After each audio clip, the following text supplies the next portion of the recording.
ایک واحد عمران احمد نیازی ہے جو کہ وقتی طور پر بے روزگار ہوا ہے اور اس نے اس وقت سے اس ملک کو سر پر اٹھا رکھا ہے. مجھے یہ بتائیں کہ یہ دوسروں کو سمجھتے ہیں کہ وہ محب وطن نہیں ہیں, وہ غدار ہیں, دوسروں کو یہ کہتے ہیں کہ وہ چور ہیں. ذرا ان کے کردار میں آپ کو دکھاتا ہوں.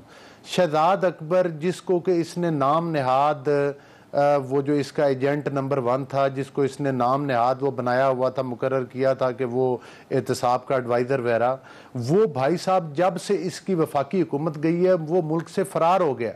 چونکہ آپ کو پتہ ہے کہ وہ براڈ شیٹ کیس اور ان کیسوں میں جا کر وہ پیسے کمیشن کھاتا رہا ہے جو کہ سر عام ہے, اور آج جب اس کے احتساب کی باری آئی ہے تو وہ ملک سے بھاگ گئے. مجھے یہ بتائیں فرا عرف گوگی اگر یہ اتنے سچے ہیں تو عمران احمد نیازی نے اس کو اس ملک سے کیوں بھگایا ہے؟ چونکہ پوری 22 کروڑ عوام جانتی ہے کہ فرا عرف گوگی جو ہے وہ بشرا بی بی کی جو کہ ان کی اہلیاں ہیں, وہ ان کی مطلب ہے کہ ان کے فرا گوگی سے مل کر وہ پیسہ کھاتی تھی, سودے ہوتے تھے کہ کمشنر کس کو لگانا ہے, ڈی سی کس کو لگانا ہے. کچھ نہیں کر سکتے آپ, یہ بتائیں آپ نے ایکشن کیا لیا اگر آپ کے پاس یہ ثبوت تھے تو؟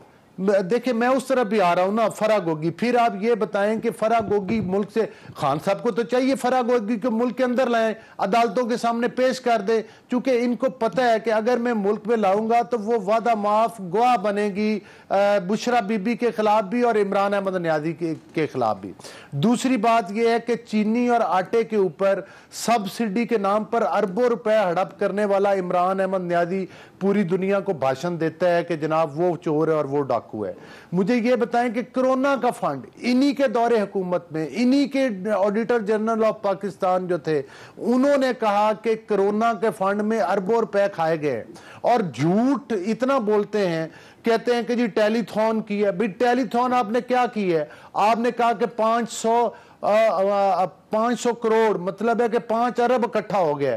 او بھائی اگر آپ کے ٹیلی فون پر 5 ارب اکٹھا ہوتا تھا تو آپ 4 سال اس ملک پر برجمان رہے ہیں. آپ ٹیلی تھون کرتے IMF کے قرضے اتار دیتے, آپ ٹیلی تھون کرتے اور جناب ملک میں جو تھی وہ مہنگائی ختم کر دیتے.